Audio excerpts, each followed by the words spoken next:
स्वतंत्रता दिवस मनाने के लिए एकत्र हुए हैं और आप सभी के हाथों में तिरंगा झंडा देख करके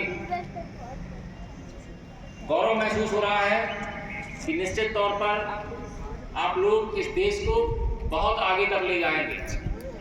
आज का ये दिन यूं ही हमारे पास नहीं आ गया है। सैकड़ों साल की गुलामी के बाद उस समय जो हमारे पूर्वज थे, उन्होंने कितनी यातनाएं सही, कितने आंदोलन किए, कितनों ने अपनी जान निछावर की और तब जाकर के 15 अगस्त 1947 का वो दिन आया जिसे हम अपने देश की स्वतंत्रता दिवस के रूप में मनाते हैं। ये श्रद्धांजलि और आभार व्यक्त करने का दिवस भी है और हमारे देश की स्वतंत्रता दिवस के लिए गौरव करने का दिवस भी है। आपने कीप साइलेंट, सुनो ध्यान से। बच्चे बापू बोलते थे, उनका पूरा नाम था मोहनदास करमचंद गांधी, जिन्हें हम आज राष्ट्रपिता के नाम से जानते हैं।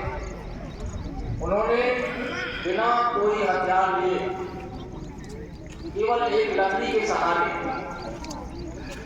इतने कठिन व्रत और आंदोलन किए कि उस समय के शासक जो हमारे यहाँ आधिपत्य जमाए हुए थे अंग्रेज, उनको देश छोड़कर जाना पड़ा और देश हम लोगों के हवाले करना पड़ा। कितने दिनों तक भूख सही, कितनी यातनाएं सही, जेलों में रहे। आपने नाम सुना होगा सुभाष चंद्र बोस जी का। उस समय स्वतंत्र भारत में भी उन्होंने सेना का गठन कर लिया, विदेशों तक में अपनी सेना का जाल फैला लिया और अंग्रेज लोग उनकी सेना के सामने भयभीत हो गए। इन सभी लोगों के, इन सभी स्वतंत्रता संग्राम सेनानियों के सहयोग से उस समय हमें स्वतंत्रता प्राप्त हुई और अब ये हमारा कर्तव्य है कि हम इस स्वतंत्रता को पोषित और पल्लवित करते रहें।